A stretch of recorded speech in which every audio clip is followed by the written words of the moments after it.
봉독하실 말씀은 누가복음 2장 1절에서 20절까지의 말씀입니다. 누가복음 2장 1절에서 20절까지의 말씀을 다 같이 봉독하겠습니다.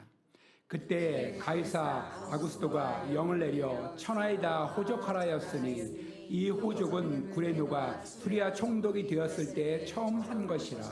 모든 사람이 호족하라 각각 고향으로 돌아가매 요셉도 다윗의 집 족속이므로 갈릴리 나사렛 동네에서 유대를 향하여 베들레헴이라 하는 다윗의 동네로 그 약한 마리아와 함께 호족하러 올라가니 마리아가 이미 잉태하였더라. 거기 있을 그때에 해살할 날이 차서 첫 아들을 낳아 강보로 싸서 구유에 미었으니 이는 여관 안에 있을 곳이 없음이러라. 그 지역의 목자들이 밤에 밖에서 자기 양떼를 지키더니 주의 사자가 곁에 서고 주의 영광이 그들을 두루 비추매 크게 무서워하는지라. 천사가 이르되 무서워하지 말라. 보라, 내가 온 백성에게 미칠 큰 기쁨의 좋은 소식을 너희에게 전하노라. 오늘 다윗의 동네에 너희를 위하여 구주가 나셨으니 곧 그리스도 주시니라. 너희가 가서 강보에 쌓여 구유에 누워있는 아기를 보리니 이것이 너에게 표적이니라 하더니 호련히 수많은 천군이 그 천사와 함께 하나님을 찬송하여 이르되 지극히 높은 곳에서는 하나님께 영광이요 땅에서는 하나님이 기뻐하신 사람들 중에 평화로다 하니라. 천사들이 떠나 하늘로 올라가니 목자가 서로 말하되 이제 베들레헴으로 가서 주께서 우리에게 알리신 바 이 이루어진 일을 보자 하고 빨리 가서 마리아와 요셉과 구유에 누인 아기를 찾아서 보고 천사가 자기들에게 이 아이에 대하여 말한 것을 전하니 듣는 자가 다 목자들이 그들에게 말한 것들을 놀랍게 여기되 마리아는 이 모든 말을 마음에 새기어 생각하니라. 목자들은 자기들에게 이르던 바와 같이 듣고 본 그 모든 것으로 인하여 하나님께 영광을 돌리고 찬송하며 돌아가니라. 아멘. 자, 오늘 말씀은 예수 그리스도의 세계 6번째로 따라합니다. 구유에 누이신 구주 그리스도. 이런 제목입니다. 왜 우리가 예수 그리스도의 세계에 포커스를 맞춰야 되느냐? 그것은 성경에서 하나님이 우리를 부르신 까닭, 우리를 불러서 구원시킨 까닭이 뭐냐면은 아들의 형상을 본받기 위해서다. 성경에 분명히 써 있어요. 아들의 형상을 본받게 하기 위하여. 그러니까 여러분, 구원받은 인생의 목표, 제가 목회자 아닙니까? 제가 금옥성전의 담임 목사인데 물론 제가 교회 부흥을 위해서 기도하지만은 제 목표는 교회 부흥은 아니죠. 다시 말하면 이건 일입니다. 일, 사역이죠. 인생의 목표는 아니죠. 이 일이 중요한 게 아니라 사람이 중요하잖아요. 일이 사람을 만드는 게 아니에요. 사람이 일을 만들죠.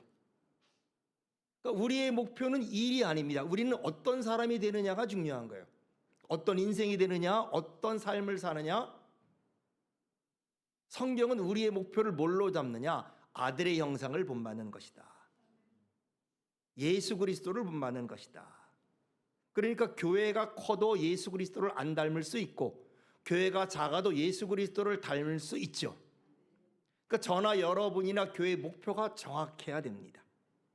하나님이 우리를 아들의 형상을 본받게 하기 위하여 우리를 부르셨고 정하셨고 의롭다 하셨고 우리를 영화롭게 했습니다. 맏아들, 아들 중에서도 맏아들이 예수님이 우리 맏아들이 되는 거 아닙니까? 구원의 첫 열매로 예수님을 정하셨고 또 우리가 그 다음에 이어서 된 열매로 우리를 쓰기 위해서 부른 겁니다. 그러므로 저나 여러분이나 인생을 살고 우리가 신앙생활하고 말씀을 들을 때 우리의 목표가 일도 중요하지만 우리가 어떤 사람이 되어야 되느냐. 예수 그리스도 닮길 원합니다. 내 말과 내 언행과 내 태도와 내가 예수님의 마음을 담기를 원하고 예수님의 성품을 담기를 원하고 예수님의 언어를 담기를 원합니다. 그러려면은 우리는 어떻게 되냐? 주를 많이 생각하고 많이 봐야 돼요. 옛날 제가 읽던 책에 이런 책이 있었어요. 향 싼 종이에서는 향내 나고 생선 싼 종이에서는 생선 냄새 난다. 예수 그리스도를 싸고 예수 그리스도를 바라보는 자에게는 누구의 냄새? 예수 그리스도의 냄새가 나고 세상 싸고 세상 바라보는 자에게 세상 냄새가 나고 돈을 싸고 돈을 바라보는 자에게는 돈 냄새가 나고, 우리는 예수님의 냄새가 나야 될 줄로 믿습니다. 자, 오늘 예수님이 탄생한 기록이 있는데 오늘 여러분 어떠셨어요? 오늘 이 본문을 읽어보고 예수님의 탄생을 보면서 어떤 생각이 들었습니까?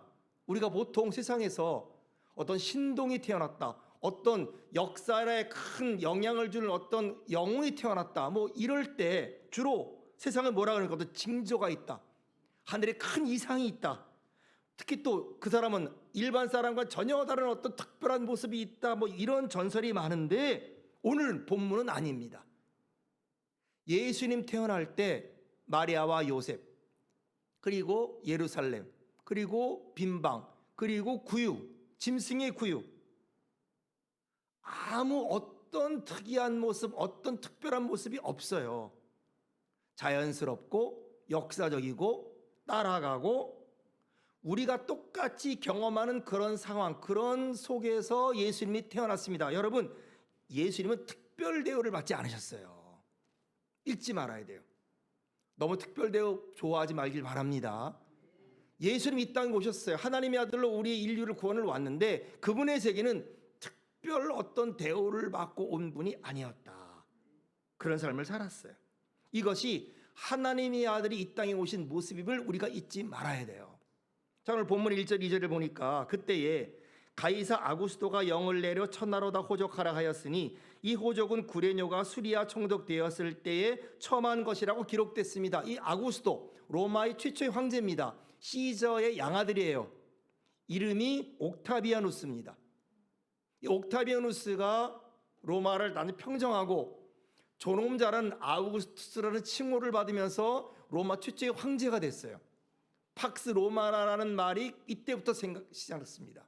자, 그런데 이렇게 세상적으로는 역사적으로는 위대한 황제이지만은 그러나 실질적으로는 사람들에게는 고통의 사람이었어요. 사람들에게는 영적으로도 그렇지만 백성들에게는 굉장히 어렵게 한 황제였어요. 그래서 오늘 본문에 보니까 그 황제가 처음 되자마자 뭐를 했느냐? 호적을 하게 해서 다시 한번 인구조사를 하게 합니다. 인구조사. 호적이라고는 하지만 인구조사입니다. 근데 이 조사의 목적이 뭐냐? 사람들 잘 살려고 하는 게 아니에요. 행복하게 하려고 하는 게 아니에요. 이 인구조사로 말미암아 사람들이 너무 힘들었어요. 왜냐하면 목적이 두 가지입니다. 첫째는 세금을 더 거두자. 왜냐하면 세금이 그다니 인두세였어요. 사람 한 명당, 머리 한 명당 주는 세금이었어요. 굉장히 비싸게 먹였어요. 그러니까 인구를 조사해서 사람 수대로 인구를 세금을 매기려고. 그러면 지금 인구조사 전에 상당히 오래전에 했기 때문에 거의 최초로 했기 때문에 그 인구가 호적 실제하고 기록하고 다를 거 아닙니까? 그 세금이 좀 덜 냈는데 이제는 세금을 더 많이 내야 되니까 가뜩이나 로마 시대에 세금이 어려운데 가중됐는데 이 사람들의 이 생활이 어떻겠어요? 너무 힘들어진 거예요. 너무 힘들어진 거예요. 두 번째로 인구조사의 목적이 뭐냐 하면은 징집입니다. 남자들 다 군대 보내려고. 남자로 태어난 애들 조사해서 때가 되면 열몇 살이 되면 군대를 보내려고. 근데 아들을 군대 가면 어떻게 돼요? 죽을 수 있잖아요. 그러니 사람들이 인구조사를 할 때 마음이 어떻겠어요? 인구수를 안 좋아하는 거죠. 옛날 중국에 어떤 일이 있었냐면 중국 인구가 막 늘어날 때 중국에 한 가정에 한 자녀만 낳기로 했어요. 그래서 두 자녀부터는 벌금을 매겼어요. 그래서 어떤 일이 벌어졌냐면요. 대도시는 그런 일이 별로 없었지만 중소도시나 시골에서는요. 자녀를 낳은 다음에 등록을 안 했어요. 출생신고를 안 했어요. 그래서 나중에 보니까 중국 인구 중에 1억 명 정도에 해당되는 사람이 출생신고가 없는 사람이 생기는 아주 해프닝이 있었어요. 그렇게 인구조사, 그런 인구조사는 사람들을 굉장히 힘들게 하고 어려운 일이었어요. 그러니까 지금 자, 하나님이 요셉과 마리아에게 성령으로 잉태해서 하나님 아들이 태어났습니다. 그런데 이 세상에 어떤 일이 있는가? 가뜩이나 어려운데 인구조사까지 있게 되는 거예요. 그러니 이 이스라엘 백성들, 이 예수님 태어날 당시에 어떤 일이 있었겠습니까? 하나님 도대체 이 세상 왜 그렇습니까? 왜 우리에게 이런 일이 있습니까? 가뜩이나 로마에 힘들고 어려운데, 아니 또다시 인구조사해서 그 세금을 더 많이 내야 되고 우리 애들 죽어야 되는데, 지금 이렇게 한탄할 이때에 예수님이 태어나는 거예요. 모세도 그랬지 않습니까? 모세가 태어날 때 아들 낳으면 다 죽이게 하는 그런 상태에서 모세가 태어났잖아요. 하나님의 아들이 태어날 때 상황은 한탄할 때예요. 여러분, 오늘날 점점 믿는 사람들이 한탄이 많이 나죠. 믿는 사람이 어찌 하나님 세상이 이렇습니까? 어찌 지금 믿는 자에게 이런 일이 일어났습니까? 이게 어떤 때냐? 하나님의 섭리가 있을 때일 줄로 믿습니다. 이렇게 하나님의 섭리는 우리가 상상할 수 없고 생각할 수 없게 일어나는 거예요. 그래서 예수 그리스도가 태어날 때 이렇게 인구조사가 있었습니다. 그런데 그때 어떤 일이 있었냐면은 이 3절로 7절에 보니까 모든 사람이 호적하러 각각 고향으로 돌아가매 요셉도 자기 다윗의 집 족속이므로 갈릴리 나사렛 동네에서 유대를 향하여 베들레헴이라 하는 다윗의 동네로 그 약혼한 마리아와 함께 호적하러 올라가니 마리아가 이미 잉태하였더라. 거기 있을 그때 해산할 날이 차서 첫 아들을 낳아 강보로 쌓아 구유에 누였으니 이는 영원히 있을 것이 없음이라라. 자, 그래서 모든 사람이 호적하러 가야 되는데 거기 누가 있어요? 성령으로 잉태하고 하나님의 거룩한 하나님의 능력이 임한 요셉과 마리아가 있어요. 그러면 그들은 안 가도 되느냐? 그들은 안 갈 수 있도록 하나님이 했느냐? 아니다 이거예요. 그들도 가야 되는 거예요.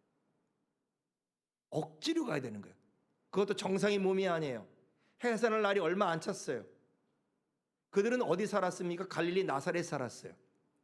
어디로 가야 됩니까? 유대 땅 베들레헴으로 가야 돼요. 갈릴리 나사렛에서 유대 베들레헴으로 가려면은 어디를 통과해야 돼요? 사마리아를 통과하고 그 남쪽이 사마리아고 사마리아 남쪽이 유대 베들레헴이에요. 예루살렘 근처니까. 그러니까 그 만삭의 몸으로 걸어가야 되는데, 아니 만삭의 몸으로 비행기 타기 가기도 어려운데 그걸 예루살렘 베들레헴까지 가야 되고, 또 유대인은 여러분 사마리아를 통과 안 해요. 삥 돌아가야 돼요.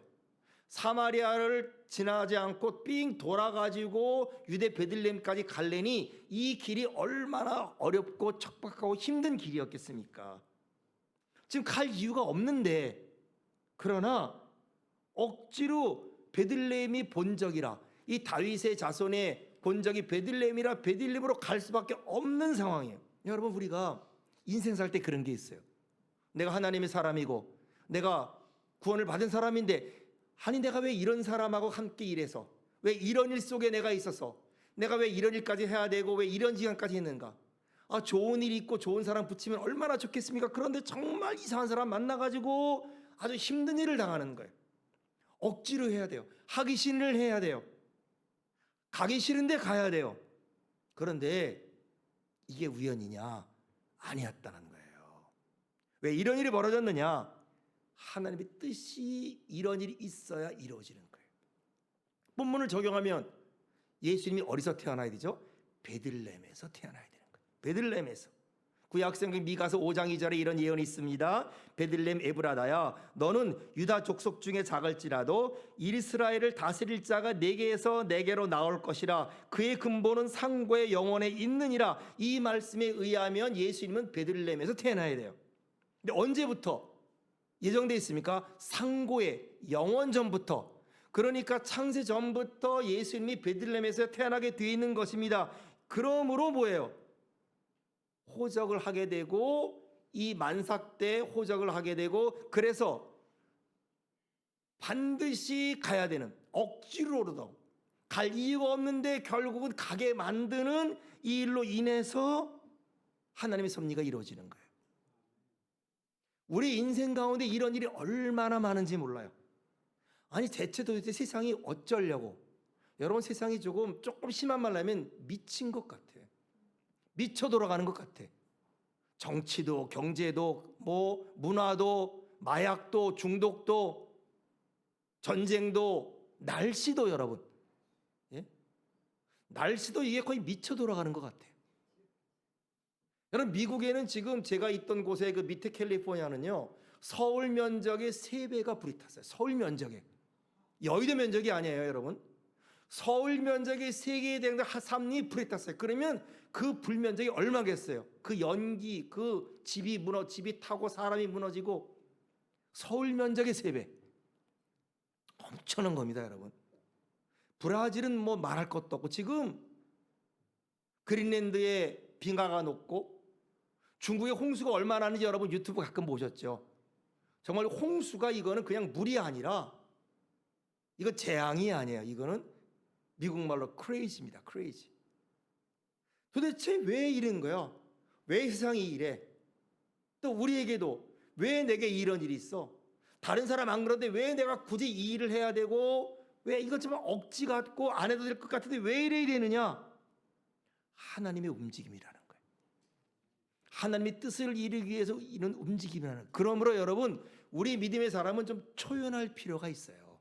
초연할 필요가 있어요. 억지로 왜 억지로 하라고 하나 이러지 마시고 아니 이성적으로 합리적으로 하지 왜 억지로 시키나 이러지 마시고 이렇게 생각이 아니에요. 하나님이 다 허락하는 거예요. 하나님이 활용하신다. 지금 황제가 자기 목숨으로 명령을 내렸습니다. 그래서 만삭된 마리아와 요셉이 정말 가기 싫은 길 안 가도 되는 길을 가는 것 같지만은 그러나 그 배후에는 하나님이 말씀을 이루고 예언을 이루고 섭리를 이루는 것이 있는 거예요.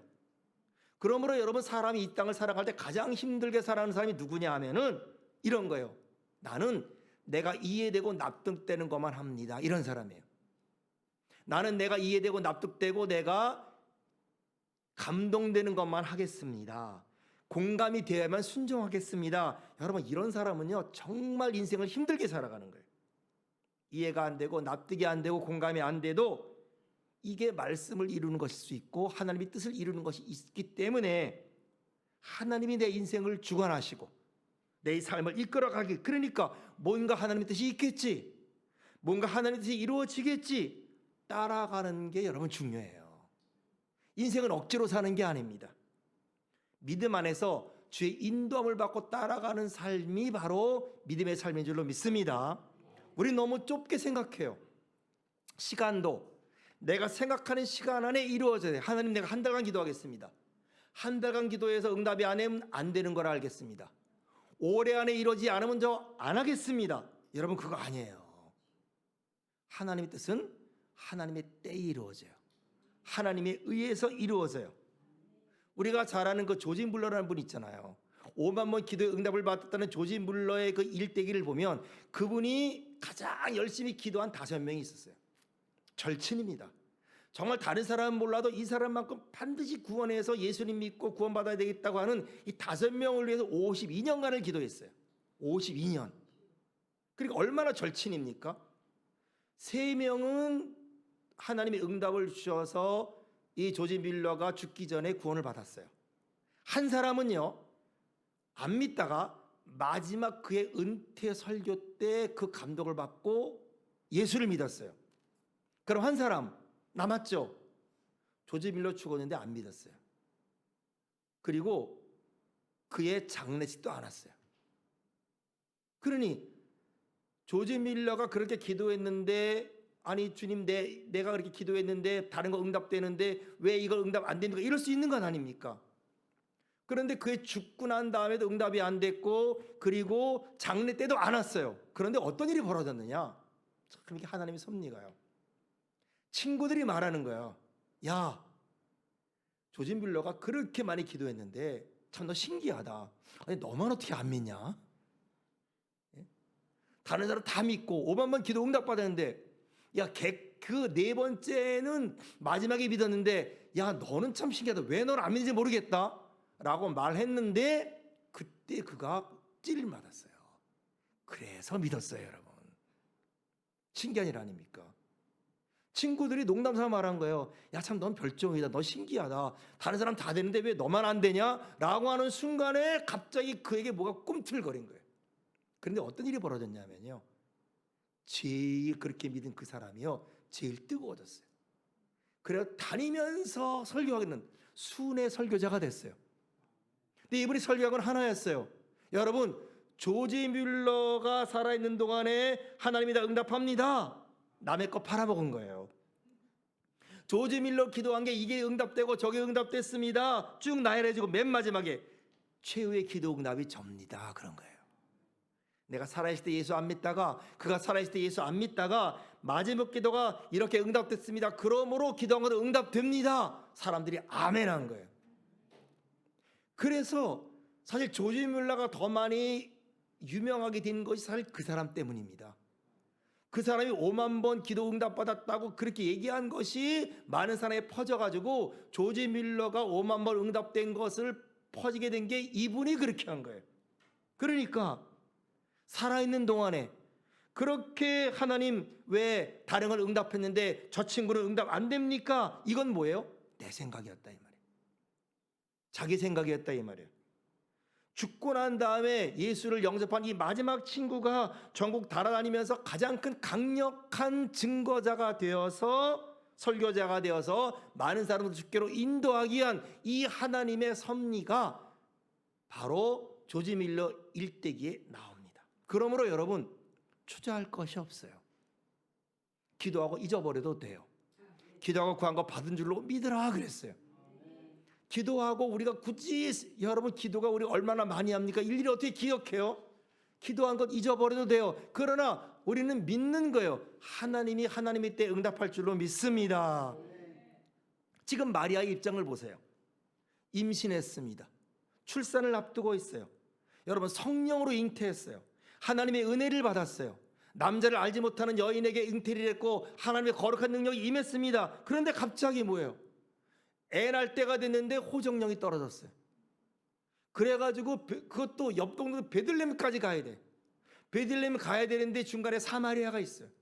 사마리아 통과할 수도 없어요. 그래서 돌고 돌아가지고 얼마나 피곤하고 힘들고 어렵겠습니까? 그래가지고 결국 삥 돌아가서 베들레헴까지 갔어요. 그런데 사람이 많아가지고 여관도 없네, 빈방도 없네, 누울 곳도 없네. 어디서 나요? 짐승의 구유에서 나요. 이게 말이 돼요? 아니 하나님, 내가 임신하고 싶어 임신한 것도 아니고 하나님이 하라고 해서 했고, 그리고 성령으로 했다고 해서 말씀대로 이루어지다고 했는데, 아니 어떻게 이렇게 애를 낳습니까? 어떻게 이렇게 힘들게 여기서 애를 낳을 수 있습니까? 싶지만은 뭐예요? 그 속에 하나님의 섭리가 있어. 왜? 이게 하나님의 아들인 거예요. 이게 예수 그리스도인 거예요. 이것이 예수 그리스도의 세계인 것을 우리에게 알리고자 그렇게 하나님의 아들이 이 땅에 온 줄로 믿습니다. 우연히 만들어진 상황이 아닌 겁니다. 그러니까 여러분, 우리도 마찬가지예요. 상황이 힘들고 어려울 때마다 하나님의 섭리가 있다, 하나님의 은혜가 있다는 걸 깨닫고 흔들리지 않는 주의 백성이 되기를 바랍니다. 우리는 고난받을 때 항상 말합니다. 주님 언제까지입니까? 빨리 끝내주십시오. 지금은 견딜 수 없습니다. 주님 어디 계십니까? 살아 계십니까? 깨어 계십니까? 주무신 것 아닙니까? 라고 말하지만은 뭐예요? 하나님 안에 있다는 거예요. 모든 고통과 모든 일은 하나님 안에 있어요. 그러므로 여러분, 이 모든 일들 가운데서 우리가 넉넉히 이길 줄로 믿고 승리하시길 주의 이름으로 축원합니다. 자, 이렇게 태어난 예수님이 있어요. 자, 그런데 8절부터 20절에 조금 더 성경이 이렇게 말합니다. 그 지역의 목자들이 밤에 밖에서 자기 영태를 지키더니 주의 사자가 곁에 서고 주의 영광이 그들을 두루 비침에 크게 무서워하는지라. 천사가 이르되 무서워하지 말라. 보라, 내가 온 백성에게 미칠 큰 기쁨의 좋은 소식을 너희에게 전하노라. 오늘 다윗의 동네에 너희를 위하여 구주가 나셨으니 곧 그리스도 주시니라. 너희가 가서 강보에 쌓여 구유에 누워 있는 아기를 보리니 이것이 너에게 표적이니라 하더니 후련히 수많은 천군이 그 천사와 함께 하나님을 찬송하여 이르되 지극히 높은 곳에서는 하나님께 영광이요 땅에서는 하나님이 기뻐하신 사람들 중에 평화로다 하니라. 천사들이 떠나 하늘로 올라가니 목자가 서로 말하되 이제 베들레헴으로 가서 주께서 우리에게 알리신 바 이 이루어진 일들을 보자 하고 빨리 가서 마리아와 요셉과 구유에 누인 아기를 찾아서 보고 천사가 자기들에게 이 아이에 대해서 말한 것을 전하니 듣는 자가 다 목자들이 그들에게 말한 것들을 놀랍게 여기되 마리아는 이 모든 말을 마음에 새기어 생각하니라. 목자들이 자기에게 이르던 바와 같이 듣고 본 모든 것을 인하여 하나님께 영광을 돌리며 찬송하고 돌아가니라. 자, 하나님의 아들이 이렇게 태어났는데 천사가 누구에게 나타나요? 목자에게 나타났어요. 여러분, 두 종류 사람이 있어요. 두 종류 사람이. 하나님이 하는 일, 하나님이 하는 일을 이렇게 천사가 얘기해줬듯이 다 얘기를 듣고 알고 그리고 깨닫고 그러고 사는 사람이 있고, 전혀 하나님이 하는 일을 전혀 모르면서 살면서 안개 속에 헤매듯이 인생을 사는 사람이 있는 거예요, 여러분. 베들레헴에 사람이 있었지만은 목자들에게 나타나서 천사가 하나님의 아들이 태어난 것을 알려주매 그 알려진 소식을 가서 확인하고 보고 그리고 마리아에게 말하고, 이렇게 하나님의 일들을 알게 되고 확인하게 되고 전하면서 확신하며 이렇게 사는 인생이 있는 거예요, 여러분. 그러나 눈앞에 하나님의 아들이 태어나고 하나님의 섭리가 있는 것을 알고도 못 찾고 방황하는 사람이 있는 거예요. 여러분, 하나님의 길을 알게 되길 축원합니다. 그래서 하나님의 은혜가 필요한 거예요. 따라합시다. 은혜로 충만한 교회, 진리로 바로 선 교회. 왜 우리가 은혜를 사모하는, 왜 은혜가 충만해야 되느냐? 은혜가 충만한 자에게는 하나님이 자기 하는 일들을 가르쳐주고 알고 보이고 그것을 깨닫고 사는 거예요. 그러니 인생이 얼마나 보람된 인생입니까? 왜 목자들에게 나타났습니까? 목자들은 그 당시에 낮은 자였어요. 여러분, 목자들은 그 당시에 율법을 지킬 수가 없었어요. 율법을 지킬 수 없도록 바리새인과 서기관들이 만들어놨어요. 안식일 날에는 여러분 지팡이도 지면 안 돼요. 지팡이도 맞아요. 안식일 날 물을 먹여도 안 돼. 그럼 목자들이 안식일 날 지팡이 없이 어떻게 양을 치며 안식일 날 어떻게 죽어가는 양들에게 물을 안 먹일 수 있겠습니까? 그러니 목자들은 아예 그들이 만들어 놓은 율법을 지킬 수 없던 그런 처지에 있는 사람들이에요. 참 안타깝고 불쌍하고 사람이죠. 그렇게 할 수 없는 걸 만들어 놓고 안 지킨다고 목자들은 뭐라 그랬냐면은 그들은 법정에 증인도 못 서겠어. 왜? 너희 율법을 안 지킨다 이 말이에요. 그러니까 이렇게 지킬 수 없는 법 아래에서, 지킬 수 없는 규례 안에서 살면서 멸시받고 천시받고, 그렇지만 오늘 보니까 어떻게 그 와중에서도 끝까지 양떼를 지키면서 성실하게 진실로 낮은 처지에 일하는 이 사람들에게 주님이 나타나셨다. 여러분, 이것이 예수님의 세계인 줄로 믿습니다. 11절에 기가 막힌 말이 있어요. 다윗의 동네에 너희를 위해 구주가 나셨다. 여러분, 낮은 자를 위해 하나님이 오신 줄로 믿습니다. 죄인을 위해 온 거예요. 약한 자들을 위해 온 거예요. 그러니까 약하고 힘들 때 어떻게 해요? 주님이 우리를 위해 오셨다. 힘들 때 주님이 우리를 위해 오셨다. 이사야 61장에 뭐라 그럽니까? 메시아가 오신 목적이 가난한 자를 위해 왔다. 마음이 상한 자를 위해 왔다. 포로된 자, 갇힌 자, 슬픈 자를 위해서 왔다 이 말이에요. 우리가 언제 예수를 만날 수 있느냐? 낮은 마음에 놓였을 때, 그때 주를 만날 수 있어요. 그 당시 목자들은 낙오자들입니다. 이걸 루저라 그러죠, 오늘 말로. 실패자들이고 낙오자들이에요. 그러나 그들은 원망불평하지 않았어요. 끝까지 지키면서 자기 역할을 다했습니다. 여러분, 작은 일에 충성된 자가 큰 것에 충성된 줄로 믿습니다. 기회는 우리가 우연히 오는 거예요. 그러나 그 우연히 오는 기회를 우리가 잡으면요, 더 큰 기회가 하나님으로부터 옵니다. 여러분, 우리에게 우연은 여러 것들이 우리에게 좋을 수도 있고 나쁠 수도 있지만은, 그러나 달란트 받은 것처럼, 달란트 받은 것은 우리가 원해서 받은 게 아니죠. 내가 한 달란트 받고 두 달란트 받고 다섯 달란트 받은 것은 주님이 주신 것이죠. 그러나 이것을 가지고 더 많이 장사해서 더 많이 착하고 충성된 일에 쓰면은 하나님 뭐라 그래요? 하나님이 적은 일에 충성됐으니 더 큰 것으로 내게 맡기리라. 어떤 분들 그러세요. 너무 힘들어요. 목사님 지금 너무 힘들어요. 여러분, 주님 만날 때인 줄로 믿습니다. 사람이 높은 마음에 있을 때는요, 아무리 예배를 많이 드려도 예수님 잘 못 만나요. 병이 들기도 해요. 상황이 안 좋기도 해요. 자녀가 속을 썩이기도 해요. 아픔을 당하기도 합니다. 기회일 수 있어요. 그때 뭐라 그래요? 이 땅에 주밖에 없습니다. 작게 오셨어요. 예수님 이렇게 낮게 오셨고 작은 자로 오셨어요. 우리는 큰 주님은 다 이해합니다. 전능한 하나님은 다 이해해요. 그러나 기독교의 하나님은요, 전능한 하나님이고 위대한 하나님인데 작게 오셨다 이 말이에요. 작은 자에게 나타났어요. 이 작은 자의 하나님, 이 작은 자의 하나님을 우리가 받아들여야 우리가 주님을 만날 수 있어요. 바리새인과 서기관은 작은 자의 하나님을 못 받아들였어요. 예수님이 오신 초라한 모습을 못 받아들였어요. 왜? 작은 분으로 왔으니까 초라해 보이는 거예요. 제자들도 무식한 어부들이요, 그리고 남들이 손가락질하는 그 세리와 같은 자들이 그분의 제자였고, 그리고 그분이 같이 밥을 먹는 자는 죄인이요, 세리요, 창기요, 낮은 자, 초라해 보이니까 못 만나는 거예요. 여러분, 나를 크게 여기면 주님을 만날 수가 없어요. 나를 혹시 크게 여기는 분이 있습니까? 나는 지식인이야, 나는 유명한 사람이야, 나는 잘난 사람이야. 여러분, 그런 사람은 주님을 만날 수 없습니다. 말투도 그래요. 항상 별로라는 거예요. 이 사람 봐도 이 사람 별로야, 저거 얘도 저거 별로다. 여러분, 그런 사람 주님 못 만나요. 교회 가도 이 교회 별로야, 저 교회 가도 저 교회 별로야, 오크레스타도 없어, 뭐도 없어. 여러분, 그런 사람은 주님을 만날 수 없습니다. 왜? 마음이 높아 있어 그래요. 마음이 높아 있어서. 어떤 마음을 가져야 되느냐? 하나님은 아들의 형상을 본받게 하기 위해서요. 아들의 형상이 어떻게 나타났습니까? 예수 그리스도 세계가 어떻게 이 세상에 임했습니까? 가장 전능하고 위대하고 그리고 가장 모든 걸 할 수 있는 죽은 자를 살리시고 없는 것을 있게 한 하나님의 아들이 어떻게 오셨습니까? 이렇게 오신 거예요. 이렇게 마리아와 요셉을 인도했고, 여러분, 우리가 필요한 게 영광 아닙니까? 하늘의 영광, 땅에서는 평화. 이 영광과 평화가 어떻게 왔는가? 예수 그리스도 통해서 온 줄로 믿습니다. 예수님은 이렇게 오신 거예요.